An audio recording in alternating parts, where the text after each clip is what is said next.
Assalamualaikum sahabat-sahabat yang dirahmati Allah. Hari ini saya akan menceritakan kisah nyata tentang kutukan mayat bernanah membuat warga Karangwungu kaget. Namun sebelumnya bagi yang beragama Islam saya sarankan untuk menuliskan sholawat Nabi Muhammad agar kelak sholawat ini menjadi saksi untuk mendapat syafaat di akhirat. Like dan subscribe ke channel ini sangat membantu menyebarkan dakwah Islam dan menjadi amal jariah. Malam itu, desa Karangwungu diguyur hujan gerimis. Udara terasa lebih dingin dari biasanya, seolah membawa firasat buruk. Di rumah besar di ujung desa, seorang lelaki bernama Pak Rengga menghembuskan nafas terakhirnya. Ia adalah orang terkaya di desa, tetapi juga dikenal sebagai sosok yang kejam dan tamak. Tak terhitung sudah berapa orang yang ia rugikan demi menumpuk harta. Sudah mati? Tanya seorang tetangga dengan suara pelan. Seorang santri yang dipanggil untuk membacakan doa mengangguk. Innalillahi wa inna ilaihi raji'un. Namun, saat kain kafan hendak dipersiapkan, seseorang yang membantu memandikan jenazah tiba-tiba berteriak, "Astagfirullah, lihat ini." Semua orang menoleh. Dari tubuh Pak Rengga yang kaku, cairan kental kekuningan mulai merembes keluar dari pori-porinya. Baunya busuk, seperti bangkai yang sudah lama membusuk. Orang-orang yang ada di sekitar jenazah menutup hidung, wajah mereka pucat pasi. "Apa ini? Kenapa mayatnya begini?" bisik seorang warga. Santri yang bertugas memandikan jenazah mencoba membersihkan cairan itu. Tetapi semakin dilap, semakin banyak nanah yang keluar. Ini tidak wajar, gumam Pak Hashim, tokoh agama desa. Namun, itu baru permulaan dari kengerian yang akan terjadi. Pagi harinya, jenazah Pak Rengga sudah dibungkus kain kafan dan siap dimakamkan. Namun, saat hendak diangkat ke keranda, sesuatu yang mengerikan terjadi. Kain kafan itu basah. Bukan karena air, melainkan karena nanah yang terus keluar dari tubuh mayat. Para pelayat yang melihatnya saling berpandangan dengan ketakutan. "Bagaimana ini?" tanya salah seorang warga. "Kalau dibiarkan, kuburnya bisa terendam nanah." Jawab yang lain dengan suara bergetar. Pak Hashim berpikir sejenak, lalu memberikan instruksi. "Tambahkan beberapa lapis kain lagi, mungkin bisa menyerap cairannya." Namun, setiap kali kain baru ditambahkan, nanah tetap merembes keluar. Tak hanya itu, bau busuk semakin menyengat, sampai banyak warga yang muntah karena tak tahan. Semakin lama, beberapa orang mulai merasa takut. "Inikah hukuman bagi orang yang semasa hidupnya suka menindas orang lain?" bisik seorang ibu tua. Tidak heran, selama hidupnya, dia mengusir orang dari tanahnya sendiri. Tidak ada hati. Bahkan anaknya pun pergi meninggalkannya, sahut yang lain. Pak Hashim mencoba menenangkan warga. "Kita tetap harus menguburnya. Ini kewajiban kita sebagai sesama manusia." Akhirnya, gumpalan kain yang sudah penuh nanah itu dibawa ke kuburan. Tapi kejadian mengerikan berikutnya belum berakhir.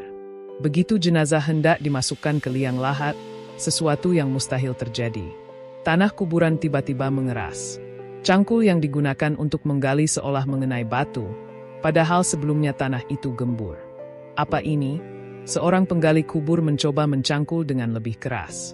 Tapi tetap saja, tanah itu menolak untuk digali lebih dalam. Keringat dingin mulai membasahi dahi mereka. "Bawa ke makam lain," perintah Pak Hashim. Mereka pun membawa jenazah ke tempat lain.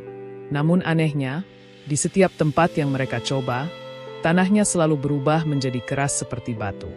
"Lalu harus kita kuburkan di mana?" Suara salah seorang warga mulai terdengar panik. Pak Hashim terdiam. Ia tahu, ini bukan hal biasa.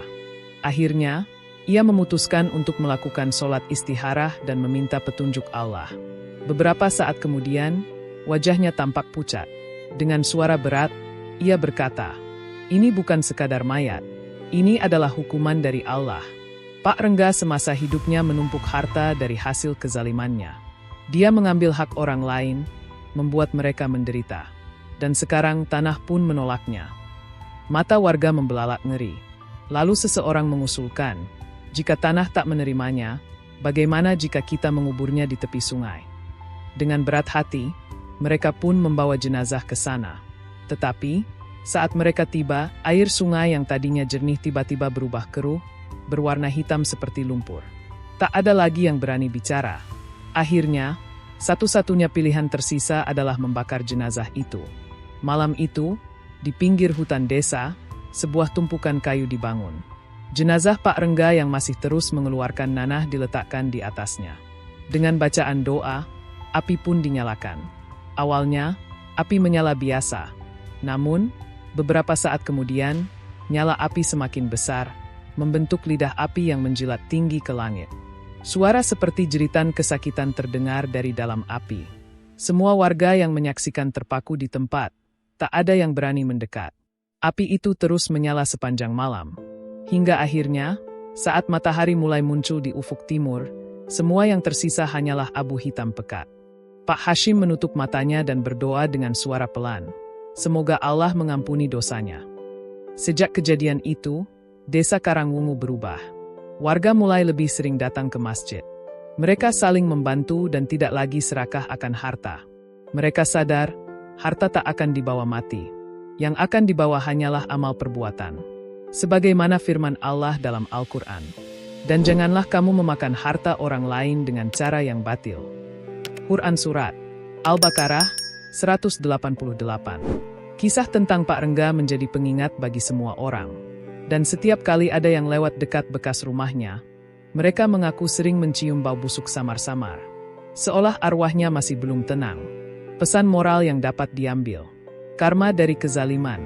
Hidup ini ibarat roda yang berputar. Perbuatan zalim yang dilakukan seseorang kepada orang lain akan kembali kepadanya, baik di dunia maupun di akhirat. Dalam kasus Pak Rengga, segala kejahatan dan ketamakannya berujung pada hukuman yang bahkan tanah pun menolak jasadnya. Harta tidak dibawa mati. Sebanyak apapun harta yang dikumpulkan, semuanya akan ditinggalkan saat seseorang meninggal dunia. Yang dibawa hanyalah amal perbuatan. Oleh karena itu, lebih baik memperbanyak amal baik daripada sibuk menumpuk kekayaan dengan cara yang tidak halal. Kematian adalah pengingat. Kematian adalah kepastian bagi setiap manusia.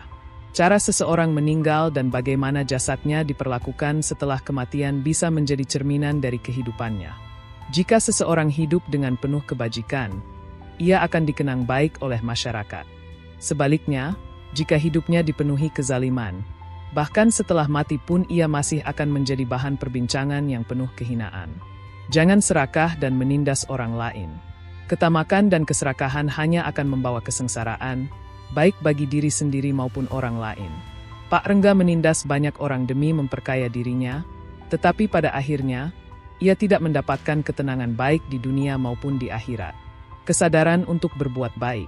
Kejadian mengerikan yang terjadi pada mayat Pak Rengga menjadi peringatan bagi warga desa. Hal ini membuat mereka lebih sadar untuk mendekatkan diri kepada Allah, saling membantu, dan tidak hidup dalam keserakahan.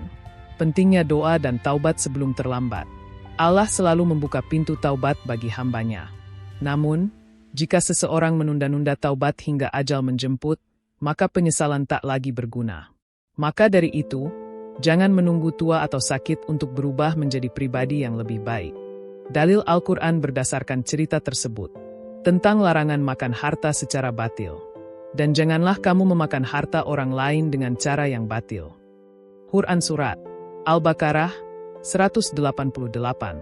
Harta yang diperoleh dengan cara menipu, menindas, dan merugikan orang lain tidak akan membawa keberkahan, bahkan bisa menjadi sumber malapetaka di dunia dan akhirat. Tentang pembalasan setimpal. Barang siapa yang mengerjakan kebaikan seberat zarah pun, niscaya dia akan melihat balasannya. Dan barang siapa mengerjakan kejahatan seberat zarah pun, niscaya dia akan melihat balasannya pula. Quran Surat Az-Zalzalah 7:8. Sekecil apapun kebaikan atau kejahatan yang kita lakukan, Allah pasti akan membalasnya. Tentang kematian dan perhitungan amal. Setiap yang bernyawa pasti akan merasakan mati. Kemudian hanya kepada kami kamu dikembalikan. Quran Surat Al-Ankabut 57. Kematian adalah kepastian, dan setelahnya kita akan diadili berdasarkan amal perbuatan kita selama hidup.